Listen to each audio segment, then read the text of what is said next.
New tonight, standing in the face of hate. What did you just call me? I called you sir. No, you did not call me sir. You called me the N-word.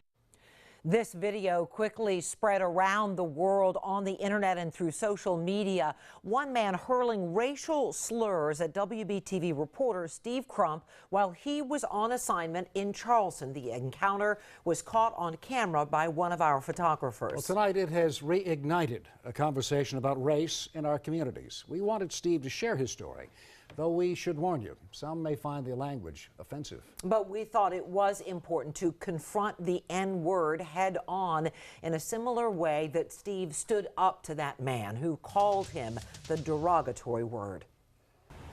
The ideals expressed by this man, Dr. Martin Luther King Jr., helped move our nation forward, but in 2016, the racism he endured remains very real.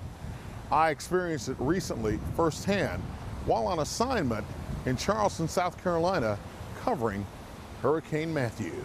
N as in Nancy, I as in Indigo, G as in Grant. Brian Iber's portrait of the offensive N-word went local, national, global, and viral. And what gives you the right to call me that? The Constitution of the United States. It was messed up to see one race calling another race the N-word. Students at Charlotte's Olympic High dissected the video and invited me to their civics class to talk about standing up against bigotry. You handled it the right way by confronting him and not getting into a physical confrontation. I was stunned, just absolutely stunned. If you don't call them out on it, they're never going to change. You're going to keep doing the same. These students learned facing prejudice is a disruptive byproduct of being a journalist.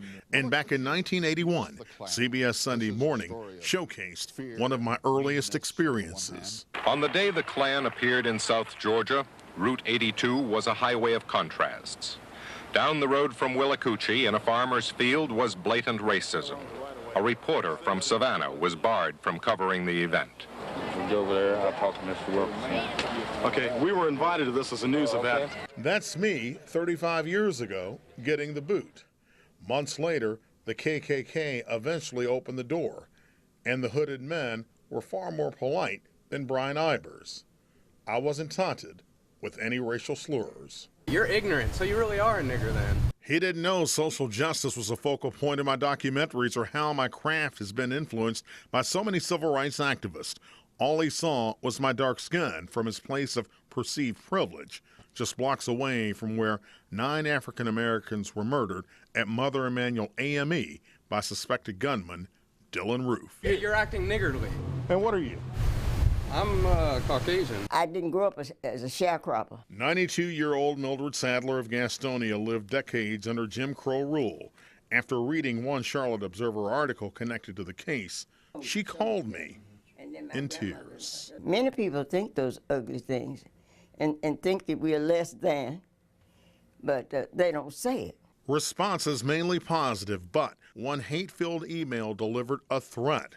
And there was this voice message. Hi, Mr. Crump. My name is Leslie Ibers. I'm sure the last name rings a bell. My son is Brian Ibers. Beyond his personal insults, her son also blocked our news van and was arrested for disorderly conduct. Ow! Ow! In a court of law, Brian Ibers apologized, and so would his mother. An apology can't even come close to how sorry I am. After hearing those contrite words, Dr. Martin Luther King Jr.'s lessons of turning the other cheek were taken to heart. I accepted their apologies.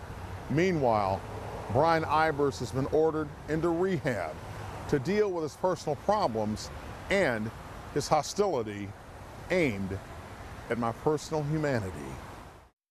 And we appreciate Steve sharing that experience that had to have been painful, and especially glad to hear those young people talk openly about confronting hatred like that. Steve is working on more on this story tonight. It will air on WBTV News on Bounce at 8 o'clock. Steve will be on set for more of this frank conversation. We've also posted that entire raw video on WBTV.com.